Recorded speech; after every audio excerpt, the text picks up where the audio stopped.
There be. I think it's time we talked. If no one has told you this today, welcome. Pull up a seat. This is Debbie, a place where stories become conversations and conversations become clarity. I'm B, and today I want to read something I wish more women heard before they fell in love. Right? Tricky. It's from my book, Train Him or Leave Him. Let's start from the beginning. Train Him or Leave Him. We have apart from the introductions, we have about eight chapter rather. Uh, let's go on to the introduction. Stop dating on hope. Remember, I said train, not change. Before you throw this book across the room because the title offended you, remember, hear me out. I didn't say change him. I said train him. There's a difference. You cannot change a man's character. You cannot love someone into becoming loyal. You cannot argue someone into respecting you. You cannot beg someone into consistency. Character is a personal decision. Respect is a personal decision. Commitment is a personal decision. Those are choices people make for themselves. So, what do I mean by training? Simple.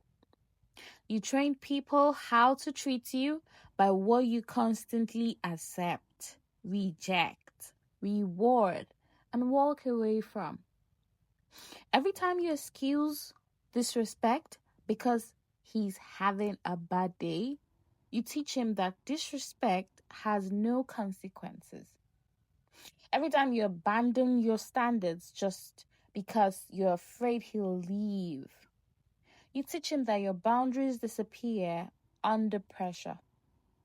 Every time you keep giving while receiving almost nothing in return, you teach him that your efforts becomes free without expectation. People often repeat behaviors that work for them. That's why this book isn't about changing another human being. It's about changing the standard they must meet to remain in your life. Stop dating on hope. Too many relationships are built on hope, not reality. Hope that he'll become more affectionate. Hope that he'll eventually commit. Hope that marriage would fix what dating couldn't.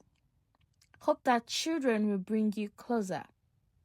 Hope that time will magically produce the version of him you've imagined. Hope has broken more hearts than honesty ever will. Date who someone is today, not the person you've written in your imagination. Potential is not a promise. Love is not a renovation project. The version of someone you keep waiting for may never arrive. Why we ignore red flags. Most people don't ignore red flags because they are foolish. Trust me, they don't. They ignore them because they are invested. You've already given your time, your emotions, your energy, your dreams. Walking away starts to feel more painful than staying. So you explain away the things that make you uncomfortable. He didn't mean it. He's under pressure. He'll change once. Once what? Once he gets a better job. Once you're exclusive. Once you move in together. Once you're married.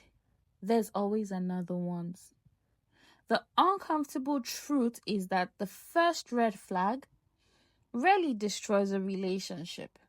It's the decision to overlook it that often opens the door to everything that follows. why love isn't enough. Love is beautiful, but love is not enough. Love cannot create integrity where none exists. Love cannot manufacture ambition.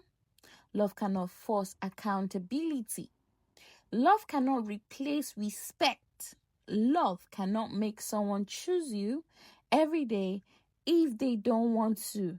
Trust me, love is an escape word. You could hear that from a taxi driver in Nigeria.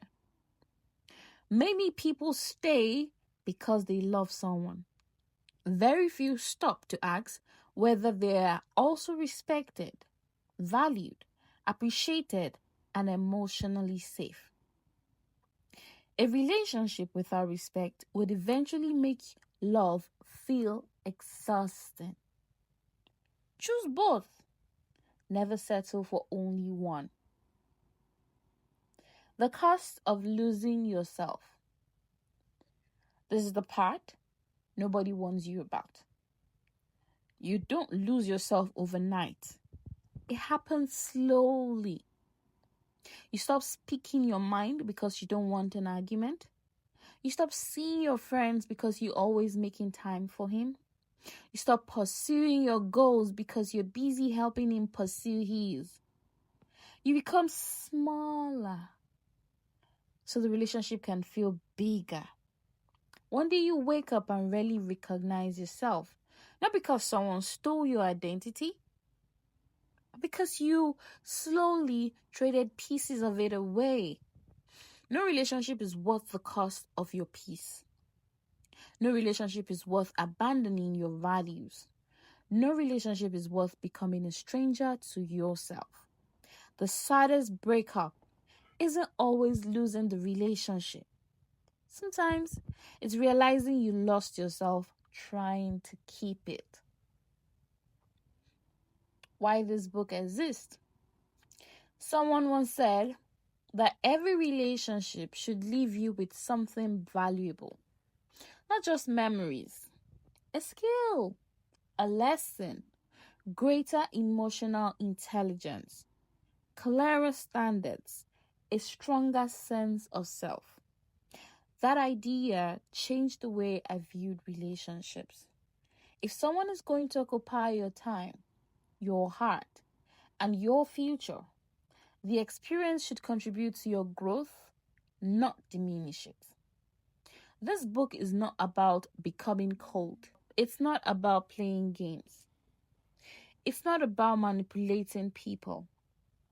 It's about becoming the kind of woman who knows her worth, protects her peace, and is willing to walk away from relationships that requires her to abandon herself. Because when you stop accepting less than you deserve, two things happen. People either rise to meet your standards or they remove themselves. Both outcomes bring you closer to the life you deserve. So no, this book is not about changing him. It's about changing what you'll accept. And that changes everything. Let's begin. That'll be all for today. Until next time, be kind to yourself. We'll start chapter 1 in our next episode. Remember, some conversations can change your life. This has been Dear Bhee.